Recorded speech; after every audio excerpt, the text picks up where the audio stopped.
computer is picking up a strange signal. Here, sir, you better take a look at it.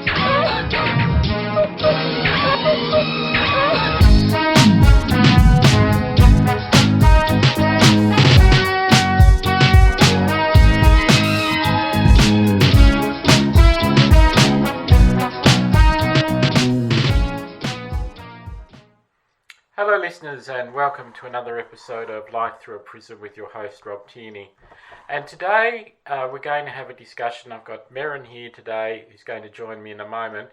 I was watching a webinar, and I will put a link in it for those that are interested.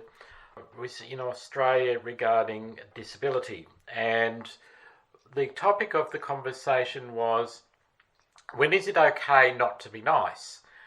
And it was sort of like I went, oh, that sounds like a very touchy subject, because, I've noticed that, coming out of the pandemic vein of it, and there's a lot of anxiety and anger and stuff that's going on. And I thought, this will be interesting.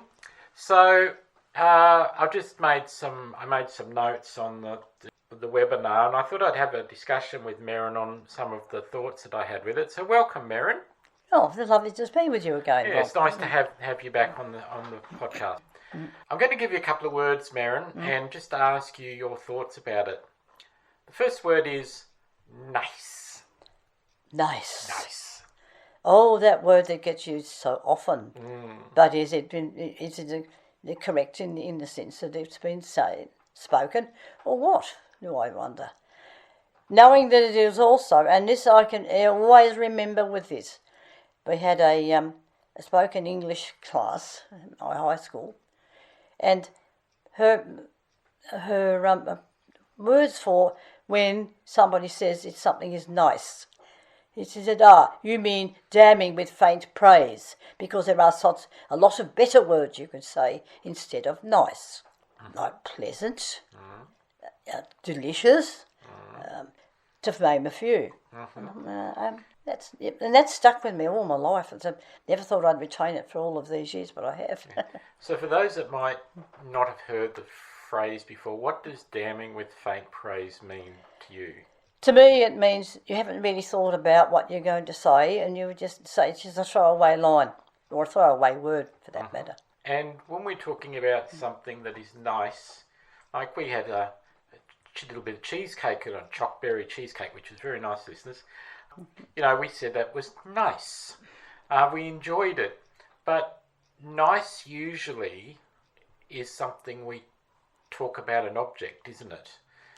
It is. Those flowers are nice, or that food was nice. And then we turn it around and then say somebody is nice. And, that can make people feel very uncomfortable, or, how do you feel when someone says to you that you're nice?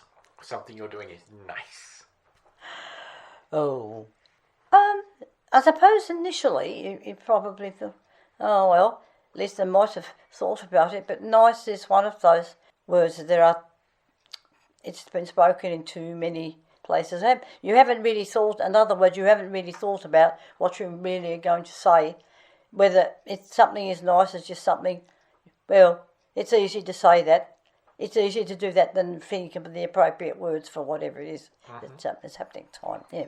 And usually nice is to do with an object, isn't it? Yes, it is usually. Because it's an inanimate object. Yep. When I say the word kindness, what does that mean to you? Kindness is more of an action. So it does carry more of the good side of words that can be used to explain or to answer to a question that's been asked, because it is an action word. That changes it entirely from just a throwaway line. Going from a noun to an action to doing something. Yes. Yes, I totally agree with you. And hearing those two words in the seminar, I thought yeah, we hear about them, but not very often do we sit down and sort of look at it and go, society and everything like that, there are different phrases, different terms that are used, maybe inappropriate, maybe appropriate, but this is the way they get into the language, into the culture. But we're nowhere, I want to stress today, we're nowhere if you're saying something, somebody's nice, whatever, this is not for, downing people with it. It's just a discussion because words mean different things to different people. And I just thought after this seminar that I watched, it was just, it got me thinking. Next question, Merryn. Have you ever been asked any that you felt was inappropriate question? So, for example, I'll give an example to listeners. What happened to you? Oh yes, that's these things they do happen. And people obviously sometimes make comments, ask questions that they really don't need to ask. Mm-hmm. Oh, the beauty. How do you get up and get dressed in the morning? Oh, well, gee, haven't you thought about that one? It's easy for me, I suppose, to Something say. that you do. That everybody does. Yes, that's right. Yeah. Might take you a bit longer and a bit more different way of doing it. You have to think about it. Yeah. Yeah. But you can do it on your own. Yeah. And is there any reason that you may think, like that person that's asking the question, like how do you get dressed in the morning? Yeah. That to them might be a very genuine question, but how do you feel that you can answer? You can actually answer that one by saying that you have your whatever clothing and what things that go together, hang together, so that when you decide what you're going to wear for the day, it's going to all look appropriate for what you're doing, and it'll all say look appropriate in that you've used the right colours and all the rest of it, because that's the thing people do worry about, whether you do know what colours are and what goes together. Well, you do, and if you've made the commitment to put things together that go together, then that makes it easier. But of course, I know that sometimes people's thinking doesn't go that far, but hey, it's simple, really. And what about if someone asks you a question like that, and you don't feel like today that you want to be answered, don't want to answer them for whatever reason? How do you deal with that? Sometimes you can completely, and I had done it, completely dismiss it, and just simply it wasn't there. You just go on with something else. And there is a thing here that I can say. I have an auntie that the first thing she'd say to you, if it was something different, how much was it? And I don't want to tell them. So I don't do that. I can just dismiss that, go with something else, and I have done it. Because you don't have to know what the microwave cost me. Okay? No. Yep. It's nobody's business but mine. Yep. But what if it's something like you said, I asked you about, how do you get dressed in the morning? And then you turn around and say to me, look, I don't really want to talk about that today. Yeah. And what if someone comes back and says, yes, but why won't you tell me? What would you suggest to people that might? I say, hey, let's think about this, okay? Now, when I get up in the morning, like everybody else, I pick out what I'm going to wear for the day. My way of doing that is that everything that will be worn together will stay together, and that's how they hang in my wardrobe or on my shelves. And that is actually that's providing them with a useful answer, indeed. You might be giving them some fashion advice too on the that's right. on the side. That's right. Because there are some days I can only speak for myself that you don't want to talk about things. Oh yes. You don't want to even have conversations on the simplest things. And being disabled, there can be this skew in society that we don't mind talking about things. We appreciate being able to tell somebody something, but we're still a human being. Yes. And some days, like you, dear listener, we might not want to feel like saying anything. We No. just want to might be quiet. We just, we just want to take some time to ourselves. And I suppose the thing is, the key here is being kind to ourselves. Yes, giving ourselves a little bit of giving ourselves a little bit of kindness. Yes, because there are times when you need to take that time and space to get up a bit more energy. So, because like everybody else, we're human, and some of our experiences in life have been very traumatic. Sometimes do you think that if someone asks us something and we come back with something aggressive, that can come across as rude or anger, or someone could misinterpret it? But we have our bad days too. It's not like would imagine for most people going out the door today and going, oh, well, I'm going to see whoever I see first, I'm going to be so rude to them. Oh, yes. In some situations, even day-to-day situations for a lot of people can be very traumatic. It can bring up a lot of stuff and a lot of emotional things that when you come across people that happen to just trigger that, it can happen without any reason. What would you say to anyone that might feel like that? I actually know people who will probably do that, and have been known to. Sometimes I'll say, well, I'm not going to answer your question properly, but I'm just going to say, yeah, but at least I have actually answered back for no, that's probably not the word I'm looking for either. But That's okay. It's when somebody says something to you, you think, oh, really? Do you really want to know? Or you're just being plain stupid. And then you're saying, well, okay. And I did say to myself, well, that's just the way things are today. Because she's weird stuff. I've got an old pair. They're not, but not a very good pair of Crocs, but they only cost me about $8-9, but they go in and out the pool pretty much, but they don't fit terribly well because they got flowers all over them. This lady says, you don't want to be wearing anything other than that. You can't wear your green ones, and I thought, oh, can't I? And I just said, well, maybe, but they are doing very well for the day. I've got them on, so that doesn't count. Unfortunately, she doesn't make stupid statements very often, but she does, and rub me up the wrong way quite easily sometimes. So, if somebody has rubbed us up the wrong way, what do you think one of the key things that we can do for ourselves to bring it back into context? If we're able to say, well, to whoever this person was, well, there is another way of looking at that. So you can actually turn it round, turn their statement or whatever round. If they don't feel idiot enough already, they probably will. When you've explained what they really are endeavouring not to say, which is quite that I know is a very ambiguous sort of answer, but that's what happens sometimes. People say something and you feel, well, you don't really mean that because. But then I might say, no, well, maybe I want to do it another way. So, and that's a bit vague too, maybe, but sometimes the vagueness is what you need to be producing. Rephrasing it back to somebody can help put it in context. Yes, it can. And also to one of the words we've used earlier, is being kind to ourselves. And I know I'm not very good at that at times for myself, but being kind in general to ourselves. Yeah.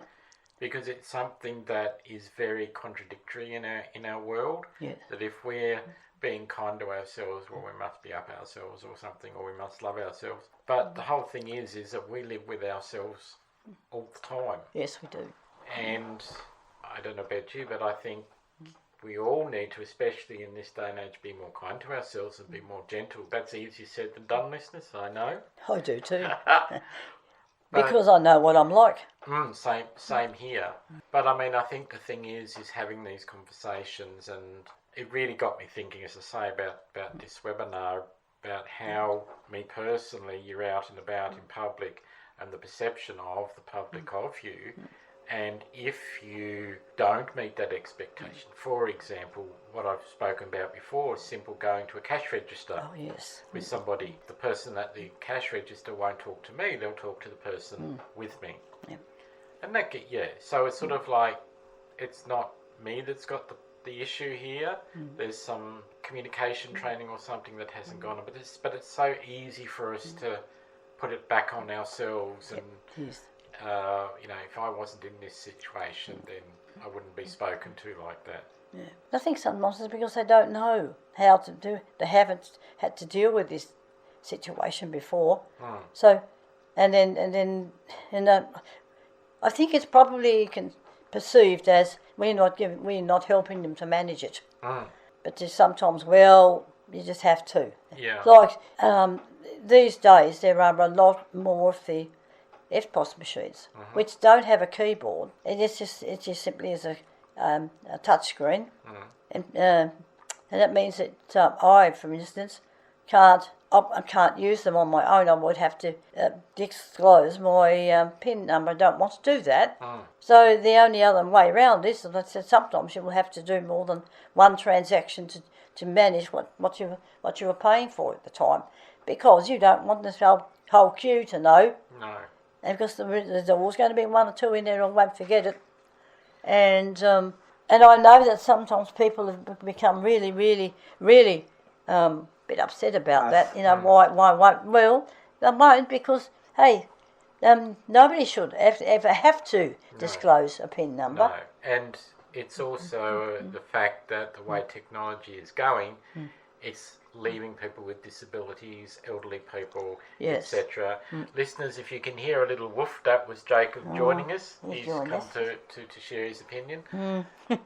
It makes it difficult. Is there ever, and it's always that, do you find that there's that fight inside of like, well, I need to be reasonable, but then I'm not having a good day, and That's right. Like everybody else that's going on. People with a disability, we just have to do a few more steps and try and We do. ask people, as we've said before, that you come into our world. We're living in your world. Yes, Jake, you agree. Yes. Oh. Do you feel, Mirren, that at any time that you've had to do something out of character to get a person's attention and to really get them to go, hey, look, this is me, this is who I am? Yep. And it usually happens when you've got somebody else with you. And there is one of my friends who will take it on every time. And I thought, oh, here we go. She's come across this, and I've just said, I won't be doing it that way because I I will not tell you my PIN number. Well, we did go up a tree. Oh, the balloon did go up. But because she really was quite angry that these things happened. And then I'm asked in a completely open area about, and I said, well, no, you don't do it that way. Now I know by talking to others of my friends that what you do is you sometimes have to make it a longer transaction because you have to split it, so there is no need for a PIN. Yep. And sometimes that is, of course, nearly, you could say, a waste of time because of other people behind you, but that's the way you have to do it. Yeah. Now, there's a real hot potato in the disability area, and listeners, if you've experienced this, taxis. Ah, yes. Wonderful taxis. There is this movement at the moment where, and this is just conversation, listeners, no, we're not pointing, having a discussion, we're just having a discussion, pointing fingers at anybody, but this real movement has been for a long time. Say, for instance, with people with guide dogs, taxi drivers, for whatever reason, refusing to allow a dog into their car. How do you cope with that, Mirren? I mean, well, and of course, first thing you have to realise is that is going to happen anyway. and after the first right, I'll say, and but what I've done though, I do these days is he's all ready to go. I've got everything in my hands. We are outside. We are going to go. Yep. And then the cabbie says to me, "But you should have told them when you booked the car that you had your dog with you." And I thought to myself, "No, I don't really need to do that." And I just can't. Well, my answer to him that particular day was, "Well, I don't make the bookings." It's only it'll happen on the basis of whether there was enough vehicles or not. Yeah. Yeah. And I think to myself, do you really have to say that? Do you really have to say that? Do you really? But stand there and tell me that you don't want me to hop into your car. What is the answer to this? Yeah. Is it your religion or is it just plain stupid? Whoops. No, say what you feel. Because I mean, it is sometimes it is stupidity, and it is listeners. And I mean, you know, you can comment and tell me off for that, but it is because it's where again there's not much give for people with disabilities. From my point of view, over the years, I've had to use taxis and gone from a walker to a wheelchair, and that can be very stressful at times. And there's here in Tasmania, I'm sure there's other places, there is a lack of disability access transport for people with all sorts of disabilities.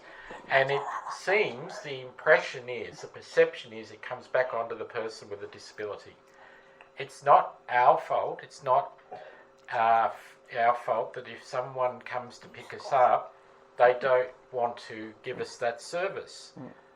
Here in Tasmania, it's against the law to not allow a person with a guide dog to sit in the front seat. But there is this constant movement of drivers that don't want to do that, and it's like, well, the law and a person that they're there to help is being the one that's being perceived to be punished. There's no easy answer, is there, Merrin? No, there is no easy answer. And, you know, there's so many Band-Aid fixes that get put on these things, and it's like a lot of things. You hear bad stories, good stories on both sides of the fence. Yes. So, with all this that, you know, we've gone through and dealing with,